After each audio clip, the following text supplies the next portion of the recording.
Muito bem, amigo, amiga, voltamos para a nossa sequência de estudos, né, nesse nosso encontro de hoje. Estamos tratando da parte de princípios em matéria tributária. Antes do intervalo, eu falei com vocês da parte final sobre o princípio da tipicidade, fechamos a tipicidade e agora inauguremos aí um outro princípio, né? Inauguremos o princípio da isonomia.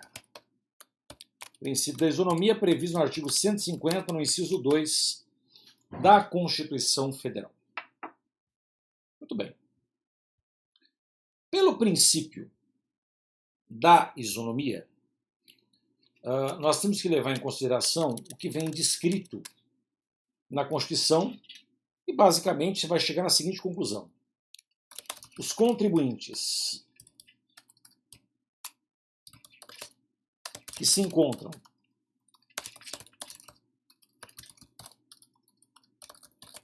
em situação de equivalência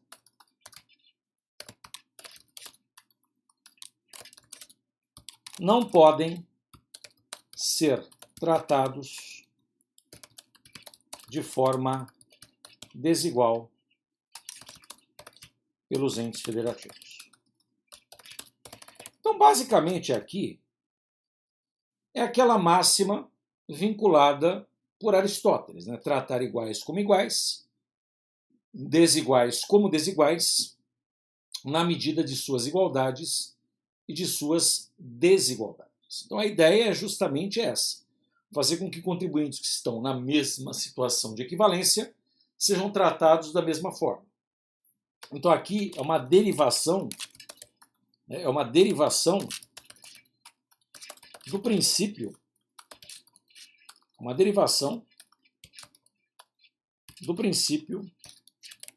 da impessoalidade. Então, a administração pública deve tratar a todos de forma igualitária. Deve tratar todo mundo de forma igualitária. Tratar iguais como iguais, desiguais como desiguais. Muito bem. E aqui existem algumas nuances. Então, por exemplo, a questão do tratamento favorecido e simplificado das microempresas e das empresas de pequeno porte.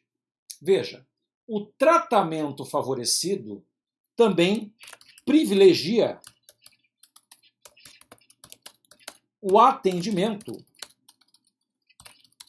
ao princípio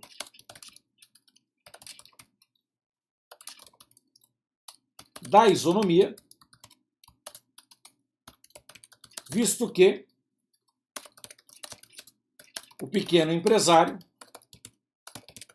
não pode receber o mesmo tratamento tributário conferido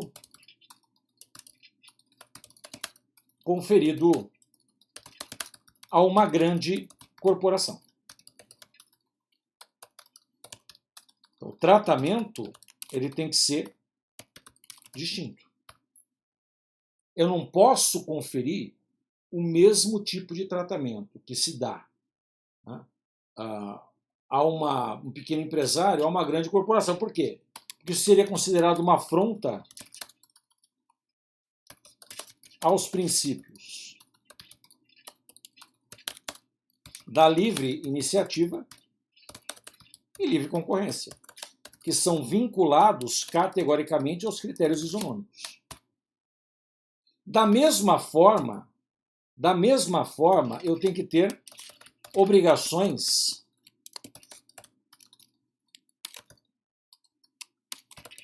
administrativas distintas. Então, não se pode conferir o mesmo tratamento no cumprimento de exigências administrativas de contribuintes que se encontram em grau de desigualdade. Então, eu não posso dar o mesmo tratamento. Por exemplo, o mesmo tratamento de uma pequena empresa é o mesmo que se dá para uma grande corporação, inclusive no atendimento de exigências administrativas. Não. A exigência administrativa também tem que ser diferenciada. É a mesma coisa quando a gente tem, por exemplo, a concessão de incentivos fiscais. Veja que a concessão de incentivos, subsídios e benefícios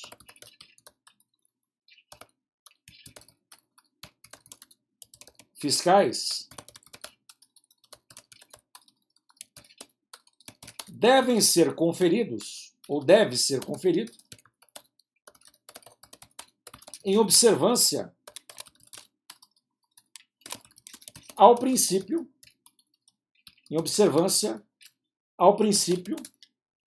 da isonomia. Eu não posso conferir um tratamento tributário diferente, uma renúncia de receita para quem não tem. Um exemplo disso é o caso, por exemplo, de isenção de imposto de renda para portador de neoplasia maligna. Isenção de imposto de renda para portador de neoplasia maligna, é óbvio. Eu estou levando em consideração critérios do quê? De isonomia. Isso afronta a isonomia? Não. Isso está previsto lá no artigo 6º da Lei 7713 de 88. Da Lei 7713 de 88. E independentemente disso,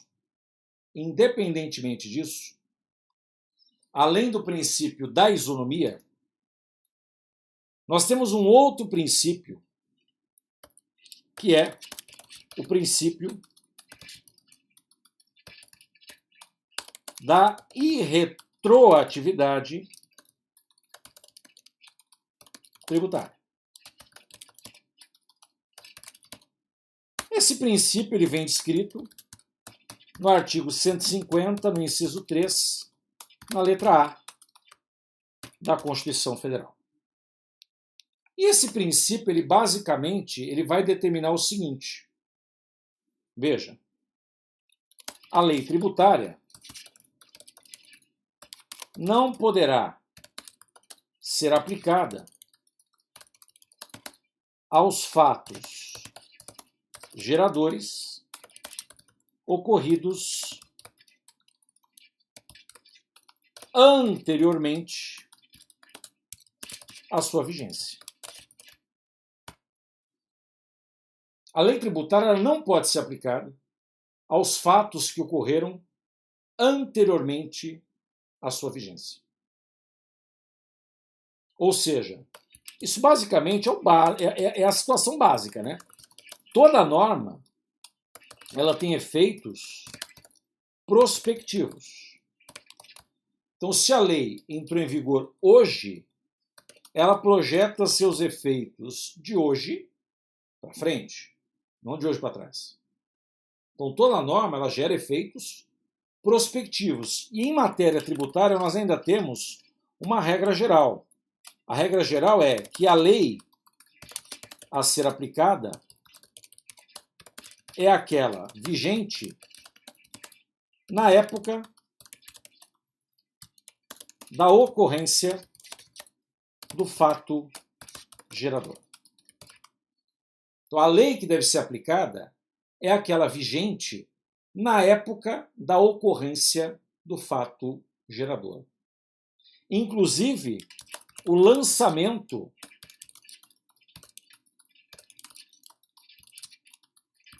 deverá se reportar à lei vigente na época da ocorrência do fato gerador. Isso está previsto, inclusive, no artigo 144 do Código Tributário Nacional. Então, na hora de fazer o lançamento, o fisco ele deve lançar observando a lei vigente à época da ocorrência do fato gerador. Agora nós temos uma possibilidade, veja, de aplicabilidade do artigo 144, parágrafo 1º do Código Tributário Nacional. O que esse artigo ele vai determinar? Quando o lançamento deverá observar a lei vigente após a ocorrência do fato gerador, desprezando a lei vigente na época de sua ocorrência. Então, leia de novo. Em vez do lançamento retroagir ao fato gerador, o lançamento ele vai observar a lei vigente após a ocorrência do fato gerador. Então não se trata de retroatividade.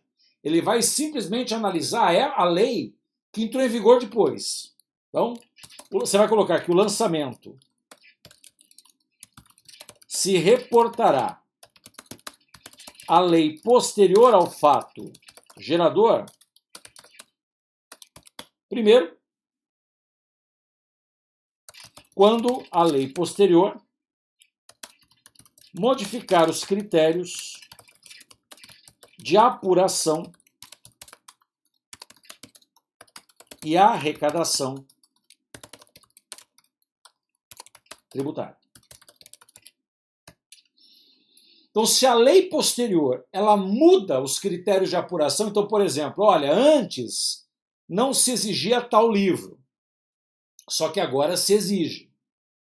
Então, mesmo que o lançamento não tenha sido feito, quando o lançamento for editado, ele já tem que observar essa modificação. Então, esse é um caso. Segundo, quando a lei posterior aumentar os poderes de fiscalização. Quando a lei posterior ele aumentar os poderes de fiscalização, o lançamento, quando for aplicado, ele já deve observar essa modificação. Tá certo? Ou ainda, quando a lei posterior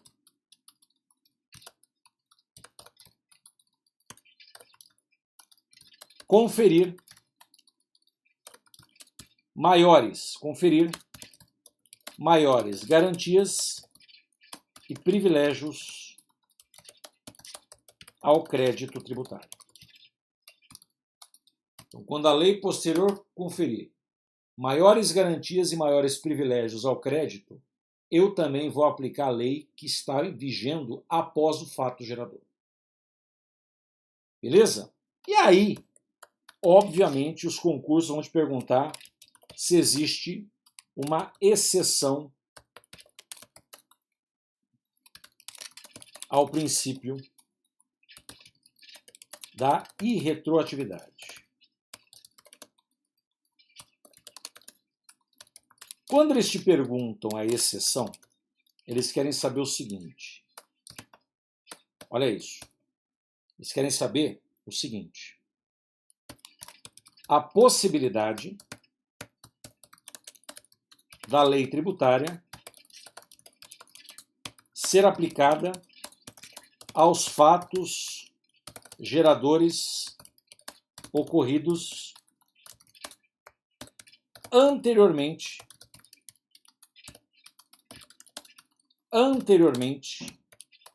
à sua vigência. Então é isso que significa a exceção.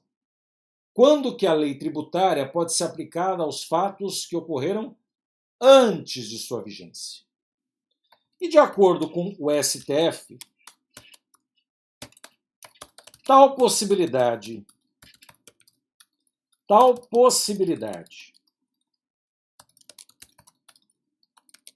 poderá acontecer mediante a ocorrência dos seguintes requisitos. O primeiro requisito é, nas hipóteses descritas no artigo 106 do CTN. E outra, quando a norma for mais benéfica ao contribuinte. Então, existe a possibilidade da lei retroagir? Sim. Em quais situações? Primeiro, isso vai acontecer nas hipóteses descritas do artigo 106 do Código Tributário Nacional. Somente naquelas hipóteses. Primeiro, desde que a norma seja mais benéfica ao contribuinte, não ao fisco. Seja mais benéfica ao contribuinte. É o que se denomina de retroatividade benéfica ou benigna. Então, se nós observarmos a possibilidade da norma tributária retroagir, nós vamos nos dar o seguinte: quando a lei for expressamente interpretativa, desde que não aplique sanções ao contribuinte. Nós temos que levar em consideração que a norma ela tem que ser mais benéfica. Agora, eu lhe pergunto, o que vem a ser uma lei expressamente interpretativa? Como é que você traduziria isso aqui? Vamos junto? Vai colocar, entende-se por lei expressamente interpretativa a norma que traz por escrito a possibilidade de aplicação retroativa sem depender de outra regulamentação.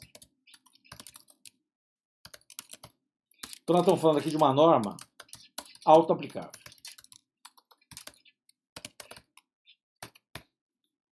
Então veja, o que é uma lei expressamente interpretativa? É aquela que definitivamente traz por escrito a possibilidade de se aplicar de forma retroativa. E ela não depende de lei. Você quer ver um exemplo típico? Se você pega o último artigo de uma lei, diz lá, esta lei entrará em vigor na data de sua publicação. Ah, beleza. Só que pensa que essa lei continua dizendo assim, ó, e os seus fatos, né, e os seus efeitos serão aplicados a partir de janeiro do corrente ano.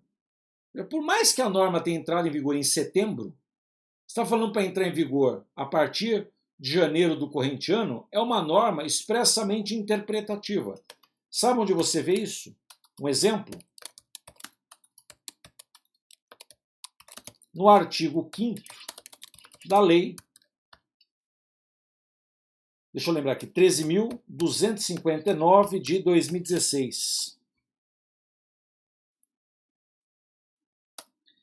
Essa lei, ela trouxe a regulamentação da dação em pagamento de bens imóveis. Então, essa lei regulamenta a dação em pagamento. E o artigo 5º, por mais que essa lei tenha entrado em vigor em março de 2016, diz que os seus efeitos serão aplicados a partir de janeiro do corrente ano. Então, ela é uma norma expressamente interpretativa. Então, esse é um caso. O outro caso que nós temos é o seguinte. Tratando-se de ato infracional,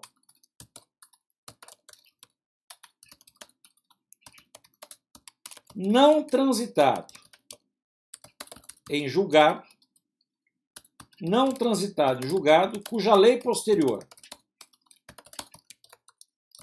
deixe de defini-lo como infração ou comine uma penalidade menos severa. Você está vendo aqui que não se trata de qualquer ato. Nós estamos falando de ato infracional. Por exemplo, uma multa.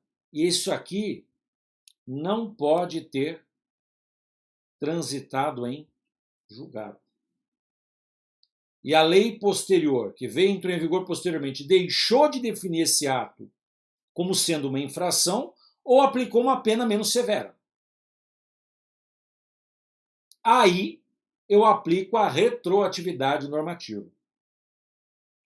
Só que você vai verificar comigo na próxima aula que as pessoas têm uma grande dificuldade em avaliar esse critério da coisa julgada material em matéria tributária. Não vai ser teu caso. Então, chegamos ao final do nosso encontro de hoje. Espero que tenha valido a pena, que você tenha aí guardado bastante informação, anotado muita informação, e na próxima aula a gente vai dar sequência, beleza? Obrigado pela atenção, fique com Deus, até o nosso próximo encontro.